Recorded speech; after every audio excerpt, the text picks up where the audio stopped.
So welcome to Brainwaves, One Mind Brainwaves. This is a weekly forum where we discuss the real psychological challenges facing us all in the world today through the lens of brain science and real lived experiences. So as I mentioned, today's topic is post-traumatic stress and traumatic brain injury. And these are actually very prevalent conditions. If you experience them, you're totally not alone. About 1.5 million Americans experience traumatic brain injury each year. And about 8 million Americans experience post-traumatic stress each year. And there's a lot of overlap. If you have TBI, you're likely to probably experience PTS as well. In many cases, many people do. So here to talk about traumatic brain injury and trauma to recover are U.S. Army retired Sergeant First Class Victor Medina, who served 3 tours of duty in Iraq and Afghanistan and sustained a moderate traumatic brain injury in 2009 during a combat tour of duty in Iraq. And he also is the president and founder of the TBI Warrior Foundation to help families who experience traumatic brain injury navigate rehabilitation and recovery. He also received a Purple Heart for his service to our country. Also with us is Dr. Roxana Delgado, assistant professor of medicine at the University of Texas Health Sciences Center in San Antonio.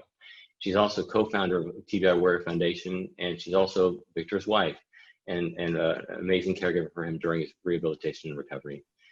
And then also with us are Dodi Petit and Rex Fowler, because stay tuned at the end of the show. We'll have them perform 2 beautiful songs from their work as Aztecs Two-Step 2.0, an amazing band that's been around for about 50 years in one form or another. So I want to thank all of you for being here with us on Brainwaves today. Thank you, Roxanne and Victor, and thank you, Dodi and Rex. Thank you for having us. Thank you for having me. Absolutely. And guests who are watching the show, please feel free to post questions for our discussions at any time during the show. Thank you for watching.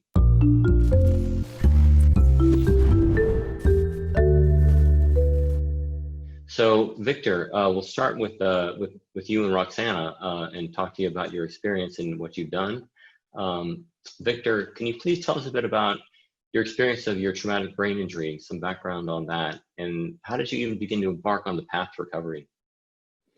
Well, first off, let everyone, I have a speech impairment, so I'm going to try to be as clear as I can.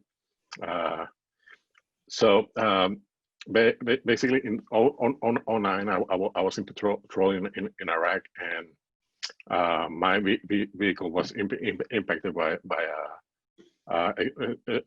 explosive form projectile, which is one of the most deadly forms of IEDs.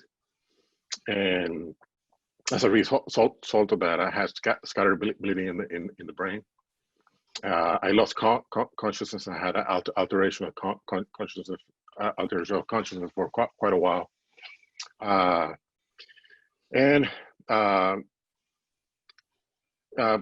of that resulted cognitive impairment and physical impairments as well. I have bilateral right hemianopsia. I can see nothing to the right. My speech impairment, memory problems, and hearing loss, big time hearing loss, which is convenient when my wife tells me something. I'm like, I can choose if I say I heard it or I didn't hear it. But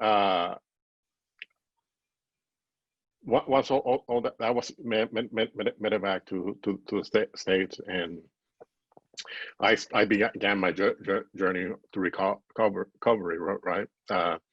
Which took about 3 years to go through it, and I'm grateful because I was blessed with having a multidisciplinary team. I had physical therapy, occupational therapy, speech therapy, and many others, neurology, physical medicine. I was blessed. I had a team that they all worked get together, and they all communicated towards the goals of the rehab.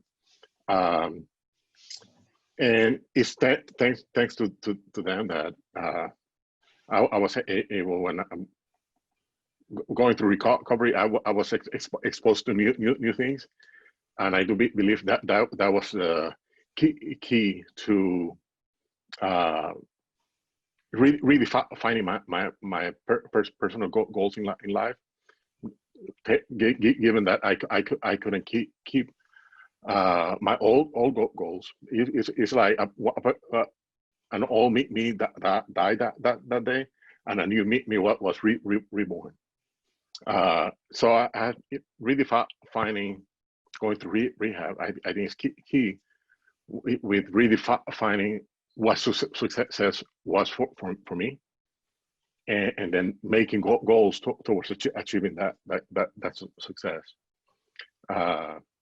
And it was a great, it was not an easy path. It was, you know, there was a lot of challenges, emotional challenges, because after acquiring a disability, especially a brain injury, the biggest hurdle is the psychological hurdle, where you got to accept what's going on, and once that acceptance happens, then moving forward begins with a different meaning. And I was blessed that my team was very in touch with my goals, and they didn't try to force their goals on me. And so they were very instrumental in my success in rehab, and in my future life, and as well as having the family support, like my wife. I'm thankful for her, because she chose to stay with me. She didn't have to, but she chose to, and I see that choice, and I'm very grateful for her for doing that, and support I've had through the years, like you and one man and your family being great support to us. And I don't take none of the blessings I've had for granted. Victor, beautiful to hear you share your story. Thank you so much. Mm-hmm. And yeah, it's the bond between you and Roxana runs very deep, and I'm grateful for bonds like that in my own life as well. I have certain Mm-hmm. friends that I've stayed in touch with, even during my recovery from schizophrenia, and those are really close friends, and I know that I can always count on them. And of course, my family have that support too. So I see where you're coming from. So thank you for sharing your story. Very, very inspiring. And Roxana, as the one last thing, you said New You was born when you had your recovery, and I have to say I really love the New You. Thank you. You are today. Well, yeah. Thank you. Absolutely. Roxana, as the caregiver, can you tell us a bit about your experience in Victor's recovery, and what were some of the challenges that Victor faced that you helped him with, as well as his team helped him with, including things with diagnosis and treatment and the rehabilitation regimen? So I also like the new Victor, to be honest. It's one of those things that you're like, in my case, it started with a phone call on June 29th, 2009. And that's when life just abruptly changed. I don't think there's anything that we get ready or we are prepared to receive a call like that, where he says your loved one was injured, that they've been medically evacuated. You don't know exactly what entails, their injury or how things are going to unfold.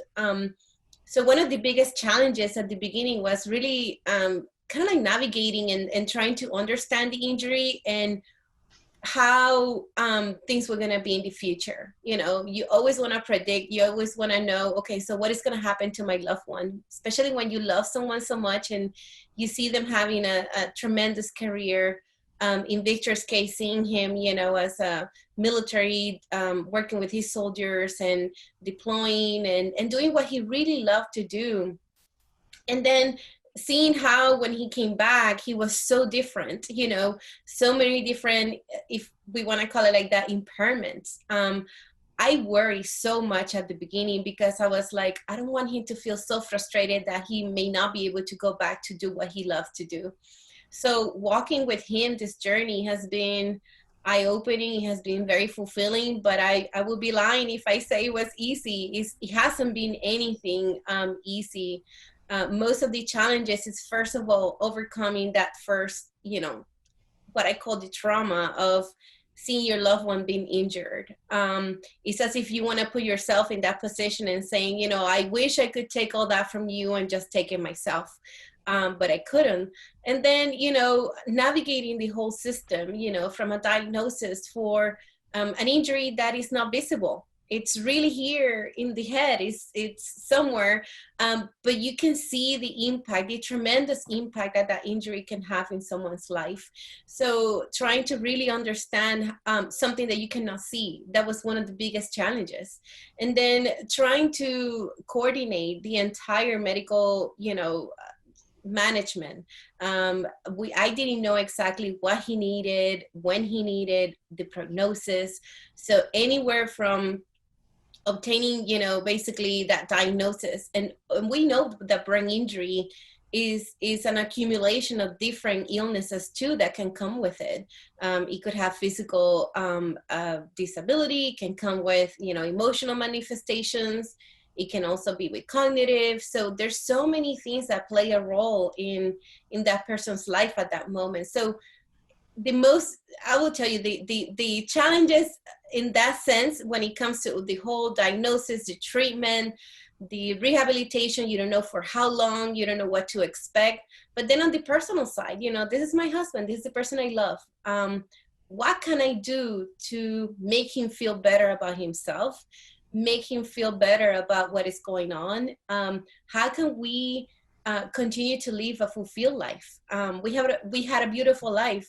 And I love to say that we still have a beautiful life. It's just different than before. But we didn't know that back then. 10 years ago, 11 years ago, there's so much uncertainty. There's so much unknown.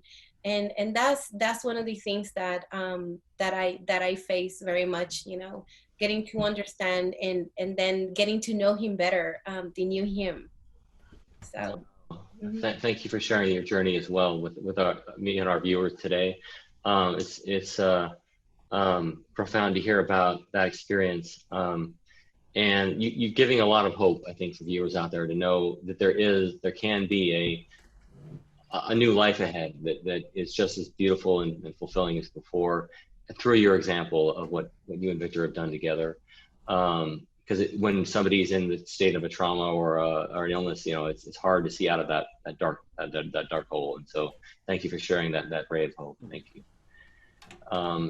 Accompanying Victor on this journey must have been challenging for you, as you said, but I know you've learned a lot about resilience and how to stay strong as a caregiver during those challenging times.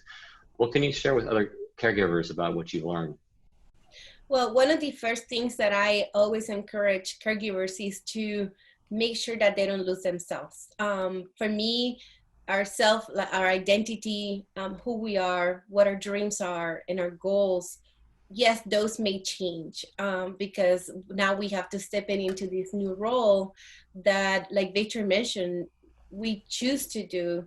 But for me, really, there was no other way. I would have not ever chosen anything different than being there for Victor. So how I developed that resilience was basically first accepting that we were in a new situation. So acceptance is key in all this. And at the same time, not allowing ourselves to be absorbed by the caregiving role, but seeing that as a task and responsibilities, but continuing to be ourselves, continuing to dream and to envision a future. And that by itself would allow us to move forward, to continue to walk a journey that is not only healthy for me in that sense, Roxana, you know, the caregiver, but would also inspire or motivate Victor to continue to walk a journey where there's, you know, like Victor always mentioned, I'm walking and I'm healing towards a brighter future. And it's just keeping that hope, is never losing the hope. And some people talk about, you know, false hope. We don't believe in false hope. We believe in looking towards a future where something else could come beautifully out of tragedy, out of trauma. We just have to discover it. And you don't discover it by being sitting and just, you know, waiting for something to happen, but we have to be inquisitive and we have to be actively involved in searching. And that's what, for at least in my case, it helped a lot, continuing my career. At the same time, I helped Victor at the time. I continue to serve the community. So by serving, we learn so much, but we also get empowered and strengthened by others that have been there and done that. And it was a combination of things, you know, it's not closing ourselves, but opening ourselves to the world, to that new normal, like many called it. And it's opening ourselves to the possibilities, the opportunities, and not reflect or dwell too much in what is wrong, but the possibilities and the opportunities of what is ahead. And that's what, for me, it kept me grounded. It kept, you know, it gave me a lot of strength and resilience. And of course, in our life, there's a big factor that is faith. So our faith played a big role in how we moved forward with this, you know, prayer and whatever people do. But in our case, our recipe was Victor and I prayed together, and we always pray for many blessings from wisdom and strength, and being able to adapt and overcome everything that came our way. That's amazing. Thank you for sharing those great ideas and your perspective on resilience. And did you find that when you were able to accept this new normal that you have together as a husband and wife, that helped you to open as well? Like that act of acceptance helped you to start being open to new possibilities at that time? And what was that like? So yes, so absolutely, we were introduced, like Victor mentioned, that we were introduced to different things, and being open to that, and being open to meeting new people. Back in the day, we were surrounded so much by just military. We were living in bases and with military, you know, community. But Victor started attending a private rehab center where we encountered all kind of different, you know, people with different backgrounds and experiences, and the richness that came out of them sharing the experience that they have gone through.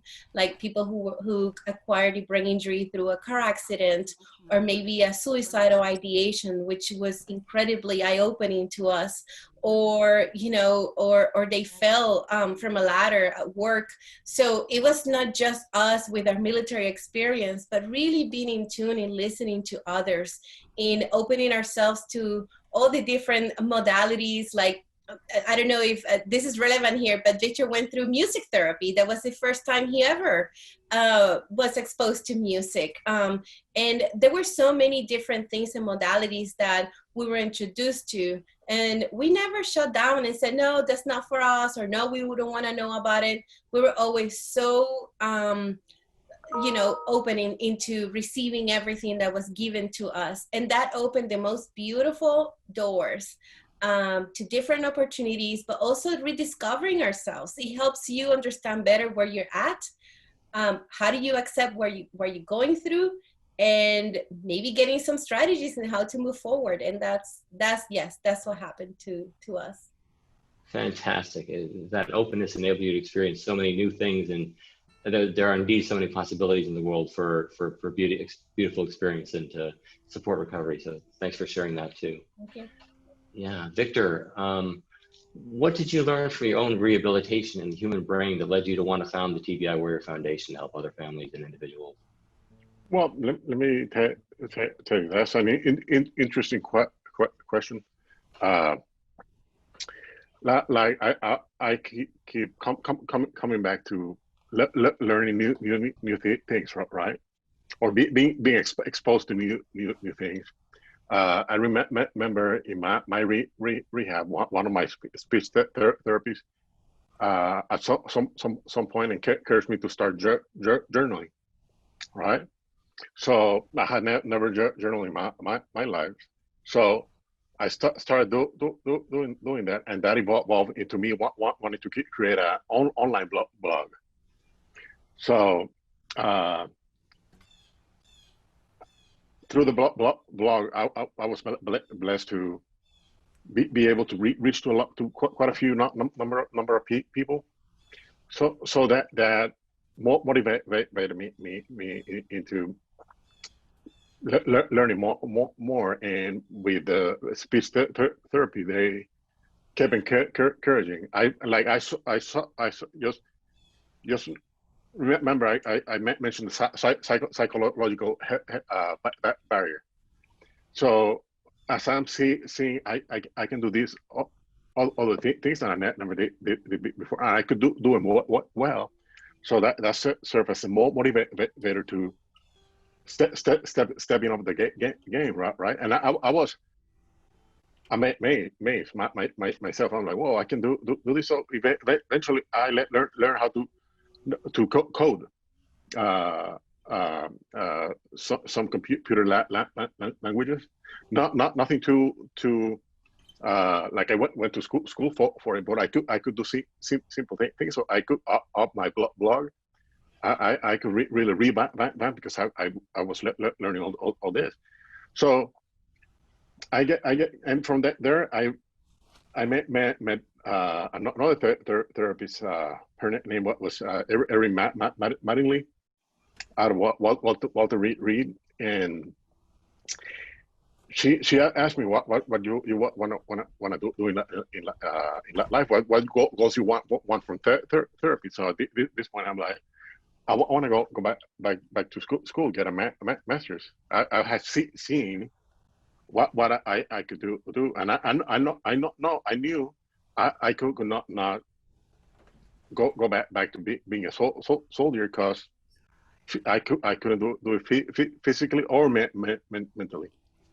So she called in Roxana, and they talked about it, and they supported me. So from that point on, my rehab was focused on me going back to school.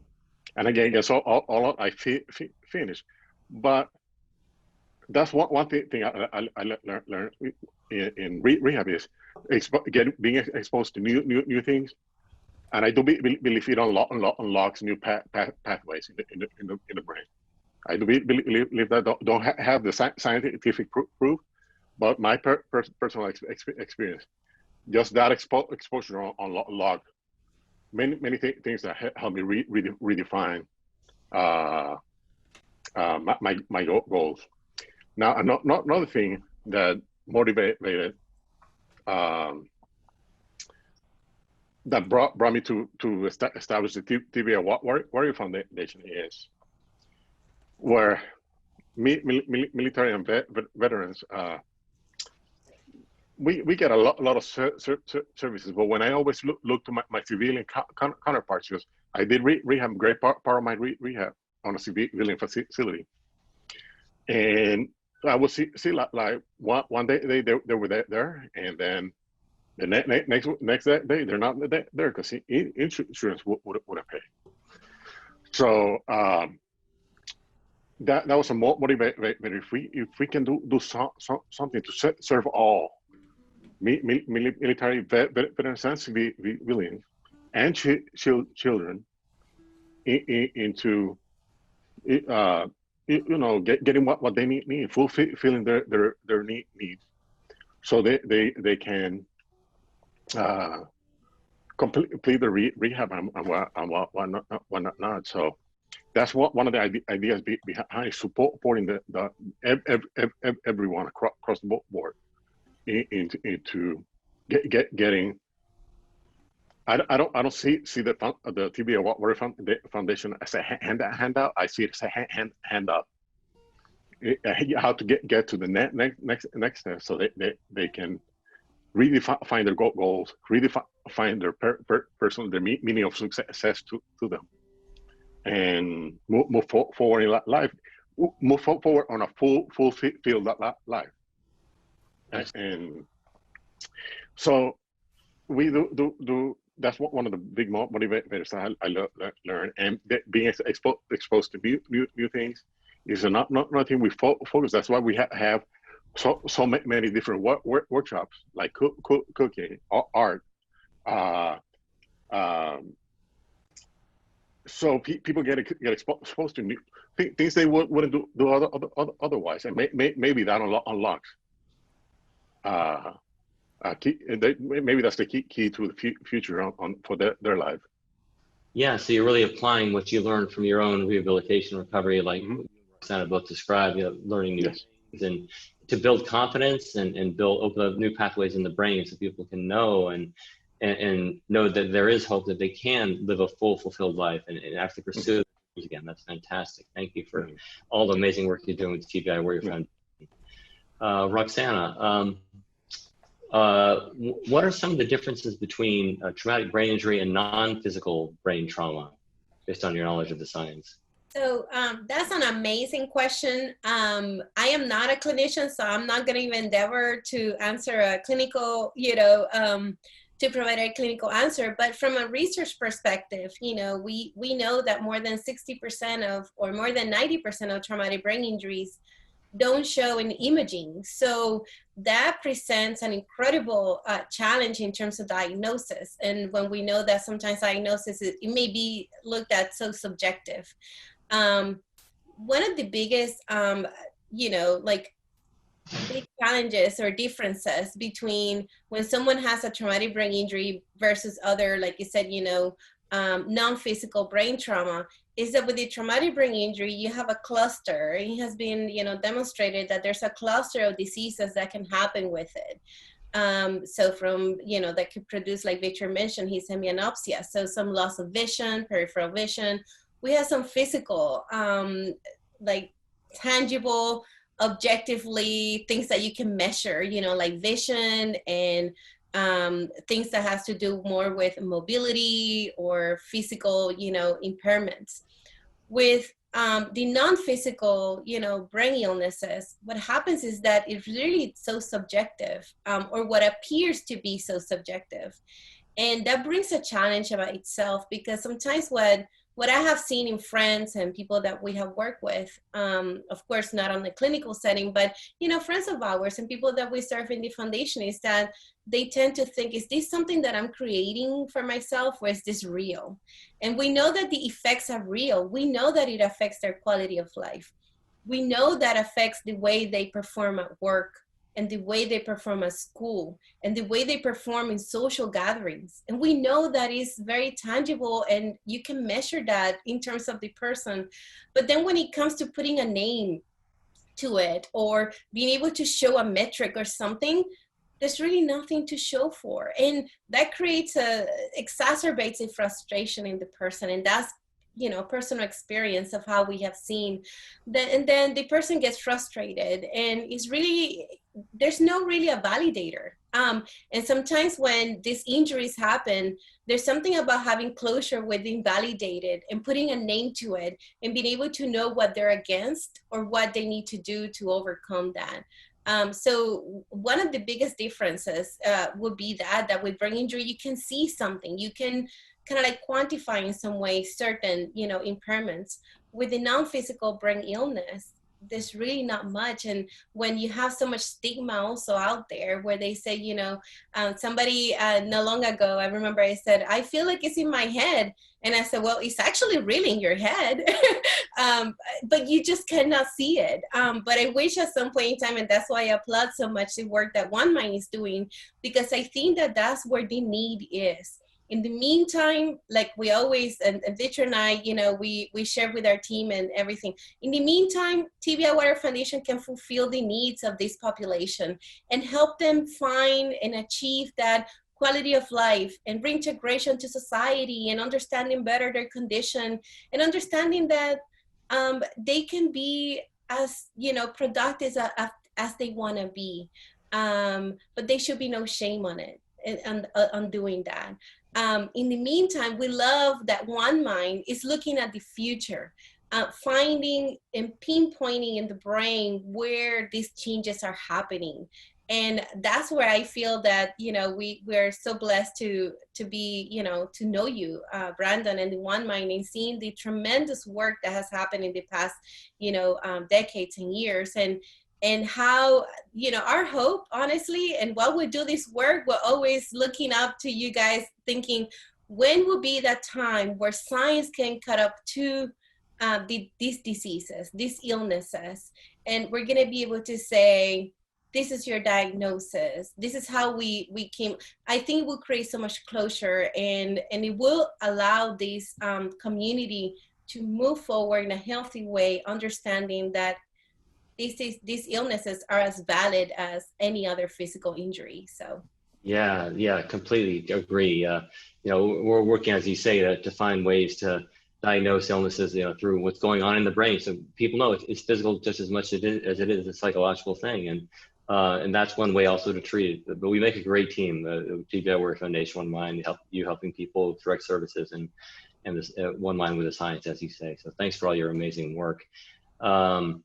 We're talking today about post-traumatic stress and traumatic brain injury with Dr. Roxana Delgado, who is the Assistant Professor of Health Medicine at the University of Texas Health Science Center in San Antonio, and co-founder of the TBI Warrior Foundation, as well as retired U.S. Army retired Sergeant First Class Victor Medina, who is the founder and president of the TBI Warrior Foundation. Thank you for watching. Remember, you can ask questions of our guests at any time.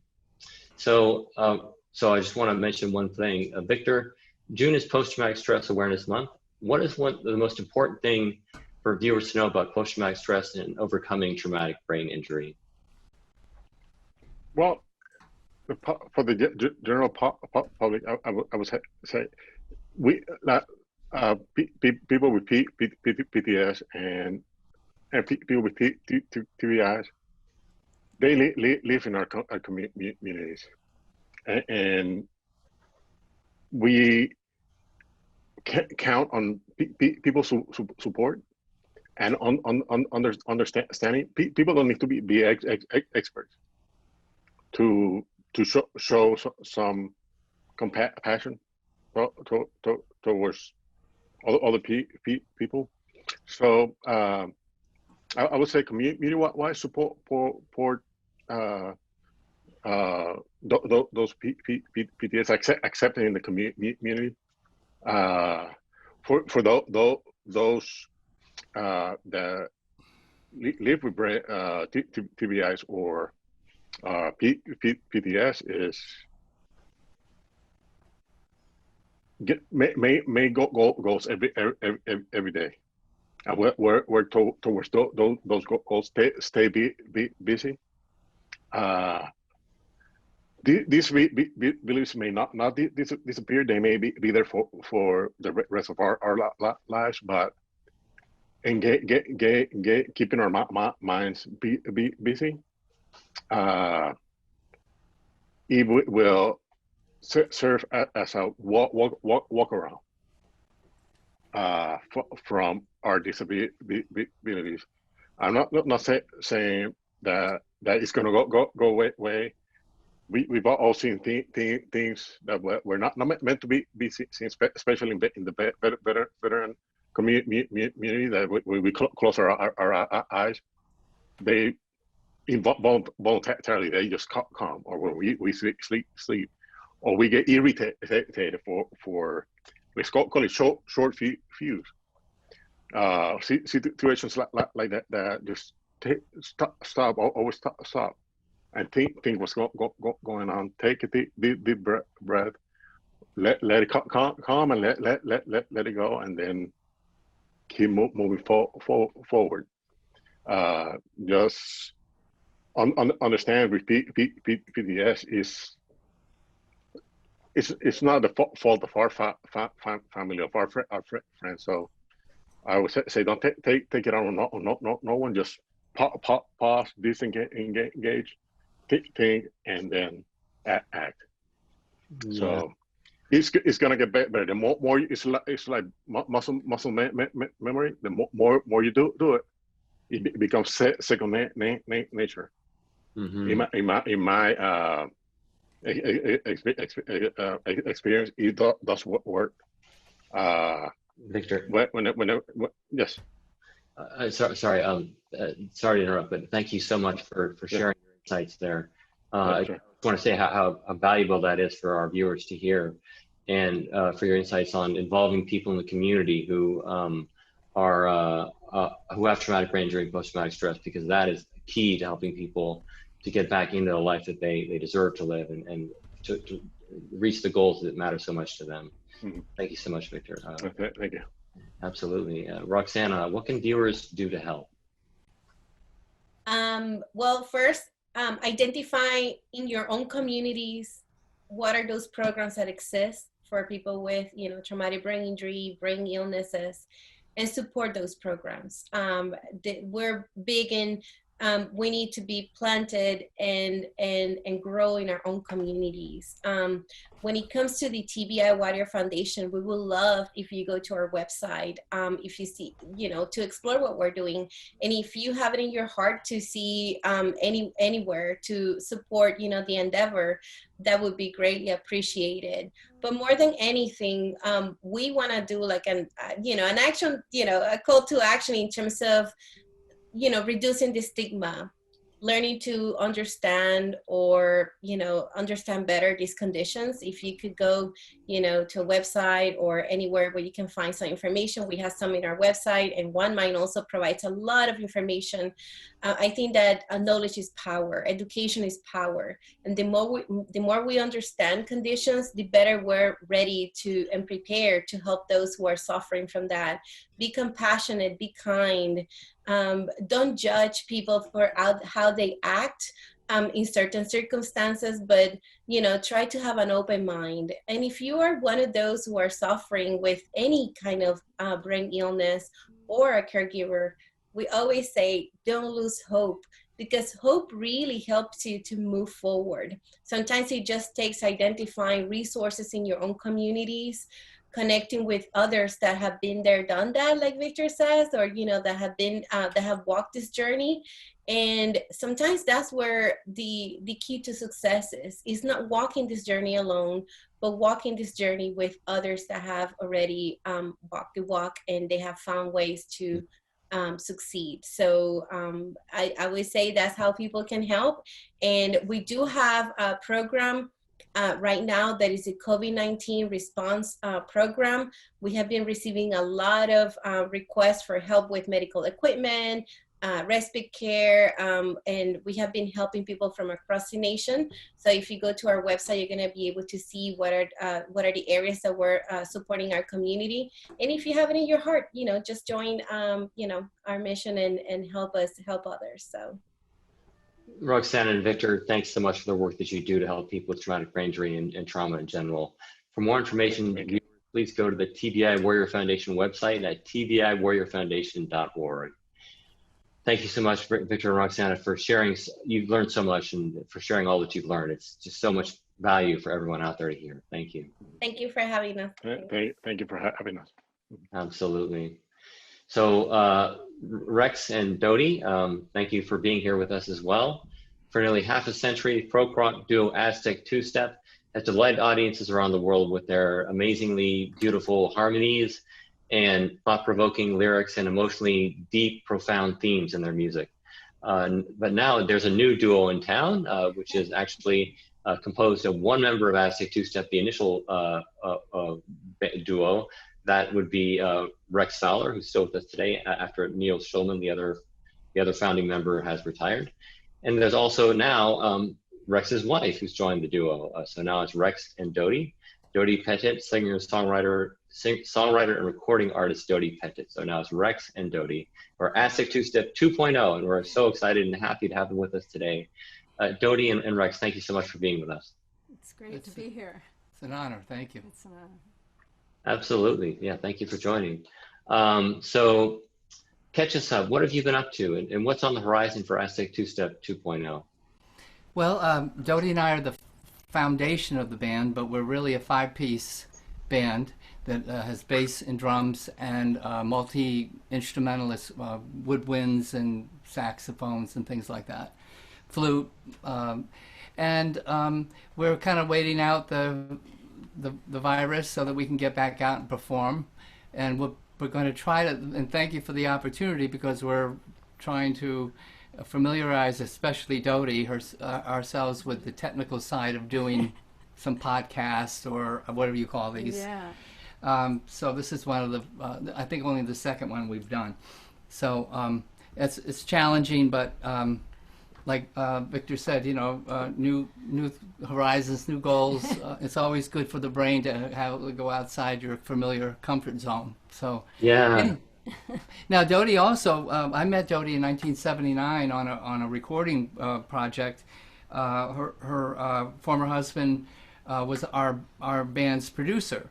And that was in New York City. And a few years after that, and one of the things that I was most impressed about, besides her amazing guitar work, because she played lead guitar and sang on the album was called The Times of Our Lives. Yeah. But she also told me that she was a ballerina, and at that time a principal dancer for the American Repertory Company. And she parlayed that into a full-time career on Broadway.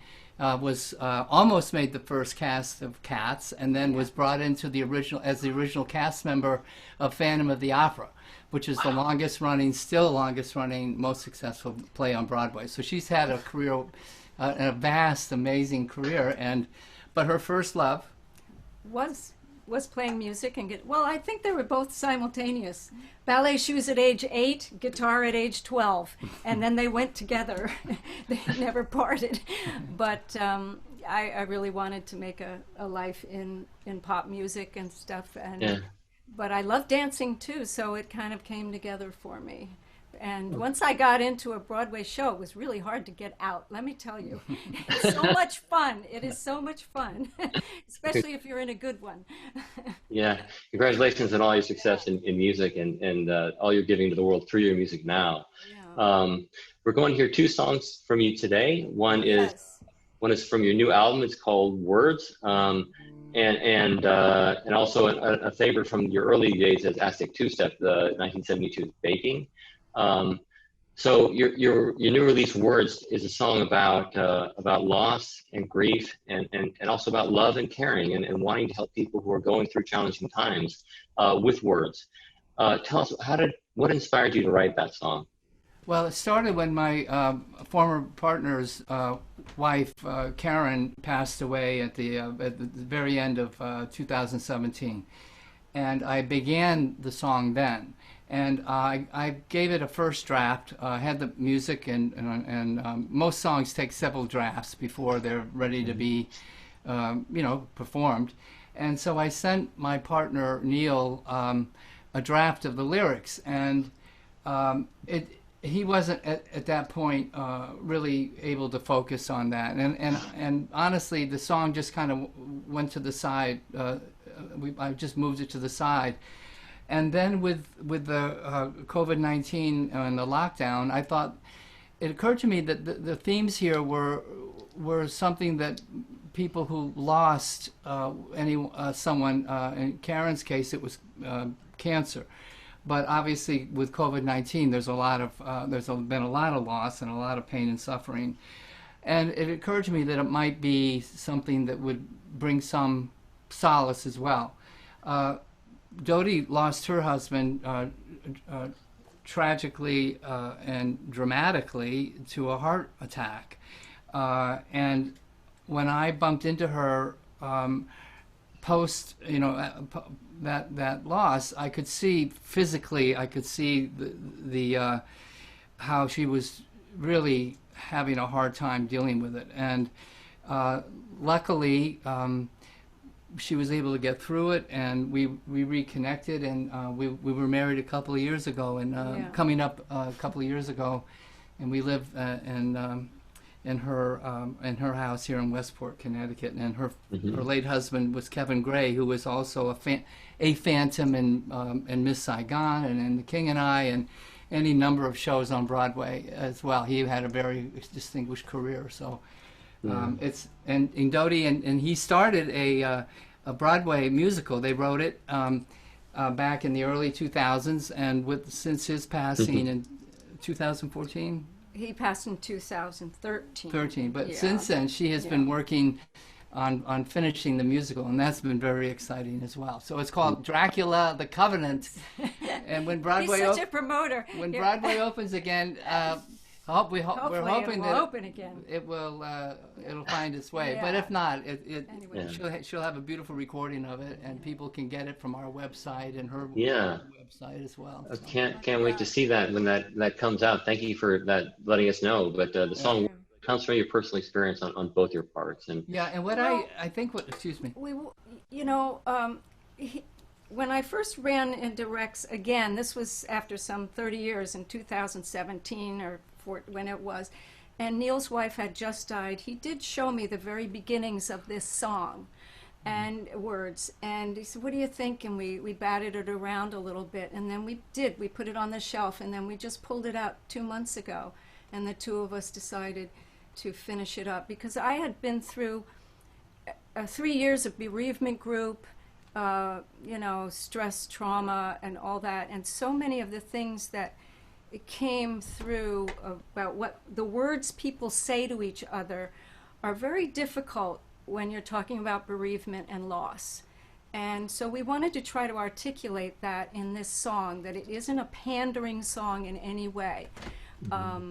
In terms of loss, I think it's a very mature thinking song. And you brought all of that experience that you had from your loss and helped tremendously with fine-tuning the lyric. And Dodie also wrote the B-set or the bridge of the song, which is it really elevated it as well. So it really was a great collaboration. So maybe we should stop talking about it and play Let's it. do for it. please play. I'd love to hear it. Thank you. Okay, words. How do you tell someone? How do you tell someone who's lost someone who's never coming back?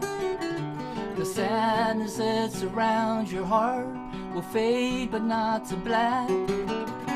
Words are vapid vessels, cold comfort at their best, filled with good intention while your life is laid to rest. How do you tell someone who's lost someone they treasure and adore, that somehow they'll move past the pain of facing nevermore? There are no silver bullets, and everyone knows that, but it just hurts a whole lot worse when you keep on looking back. But words are all we have till sorrow slips away. Every minute, every hour, every second, every day. Words that we keep searching for, reaching for in vain, tumble out onto the floor or circle round the drain.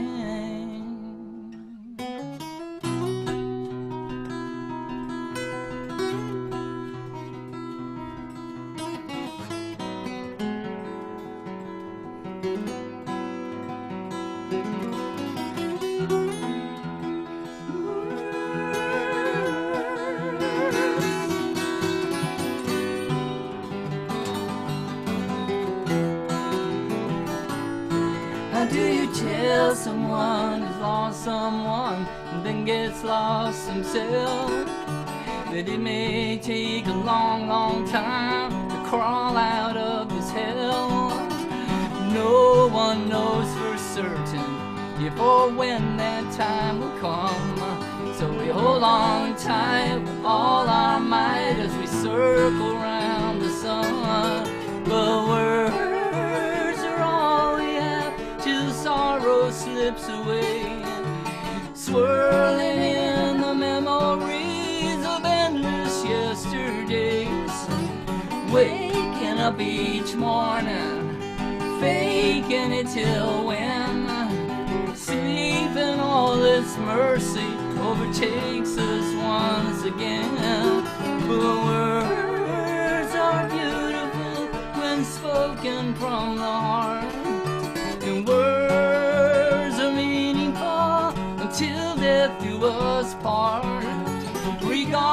regardless of their fervor, no matter how they're parsed.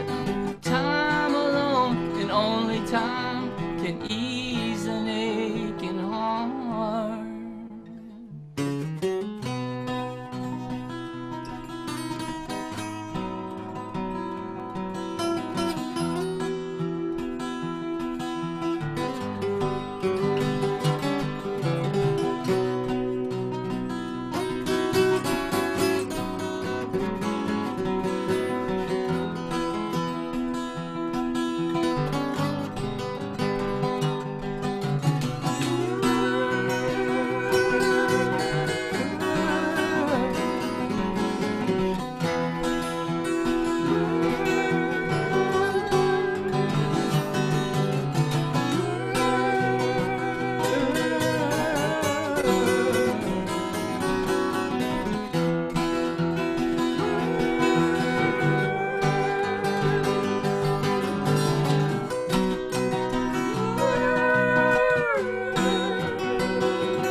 Thank you so much. The artistry in that song, and the wisdom in that song, and the depth of personally expressed emotion in that song just moved me so deeply. Thank you for sharing that with the world. Oh, that's lovely to hear. Thank you. And it's just yesterday was released to college and AAA or Americana radio. So if anybody liked it and they want to call their local radio stations and request it, FM, usually the FM progressive stations I'm talking about, that would be a great help to us. So we wouldn't. Okay. Yeah. It's also on YouTube. But All please- you have to do is put the name Aztec Two-Step Words, and you'll find it on YouTube. All right, viewers, please check that out. And we'd love to hear your song "Baking" as well. Baking. Play that. Yeah, I have to say that words made me cry, so that's gonna be in the recording. Thank you so much for that beautiful lyrics. It was very deep and moving and incredibly powerful. Thank you. well, I appreciate that, Roxana. That's, really appreciate it. And one of the things that resonated with me as well, I had some post-traumatic from a bad breakup, and I know it doesn't compare in terms of a traumatic brain injury, but to this day, I find at the end of a stressful day or something like that, it comes back, the feeling of almost. Well, it's hard to deal with it sometimes. I just have to go in and get off my feet. I have to stop whatever I'm doing. And this was going on 15 years ago. So I can't, and the thing that I felt was most important for me was people, and you mentioned this, is compassion and empathy. And so anyone who is suffering an emotional or physical, traumatic situation, and we saw it I saw it firsthand with Dodie as well.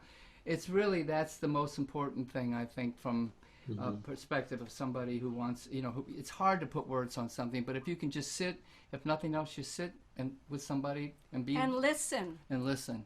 And don't say anything. Try just not, listen. You're not going to come up with anything that's going to make everybody really feel any different, Yeah. but just the effort of being there. Yeah. Anyway. Full, being with somebody and sitting there with them and whatever they're experiencing and appreciating that, even if it's silent, it's gonna be Absolutely. yeah, totally agree. So Bacon was, You Do the Bacon was one of the very first songs that I kept as a songwriter. It took me a couple of years to find my own voice, as I don't mean that in a literal sense, but in my own originality. When I first started playing music, I was inspired by Bob Dylan. And so I was Bob Dylan the first couple of years. I had the long nose and the curly hair, and that was the first time that ever worked to my advantage. So, and then I discovered this guy named Donovan, and Donovan was sort of the British Isles Dylan, but we might as well catch the wind. Was kind of his answer to Blowing in the Wind, which was Bob Dylan's great seminal song on anti-war and on discrimination, as we're learning so much about now with Black Lives Matter. But at the time, I wanted to be Donovan. And one of the great records of Donovan was a record. It's a double album set called "From a Flower to a Garden." And he was once he found his voice, and he started writing these beautiful songs. And so the lyric on this was very much. I was thinking of a Donovan kind of song. Once in a dream lived a maiden of wind. She lived in a room, you know. But at the chorus was in 1972, right in the thick of the women's liberation movement, and I was quite embarrassed by it. You do the bacon and I'll do the making. That's we used to make fun of ourselves and say, here's our male chauvinist pig, song. But we didn't want it on the record. We handed it to the great Jack Holtzman, who signed The Doors, and Judy Collins and other people of tremendous ilk, and he said, "Where's that bacon song?" And we went, "Oh no, you don't want that song." And he made us recorded it. We handed him the 10-song final record, and we recorded it out in Los Angeles. He flew everybody in from Los Angeles to where we lived in New York City, and we recorded this song, and it was the first song on the first side of our album. And I guess I have sort of a love-hate relationship with it, but it's been. But everybody else has a love relationship. Well, it's one that people request a lot, and it's just a kind of a fun little song called "You Do the Bacon and I'll Do the Making." Well, let's hear it, please.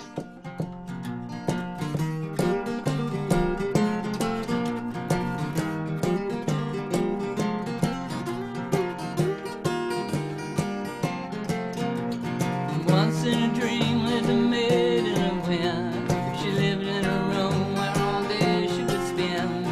There by her window, early in the spring, I would see it back. To her I would sing, la la, to her I would sing. You do the baking and I'll do the making. How our lives will rhyme. You do the baking and I'll do the making.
Well, now it's winter and the ground is a snow. I don't go 'cause it's too cold. When the sunshine brings the birds on the wing, I sit right back and to her I will sing. Ooh yeah, to her I will sing. You do the baking, I'll do the making. Our lives will rhyme. You do the baking, I'll do the making. Spinning, singing together our time away, our time away.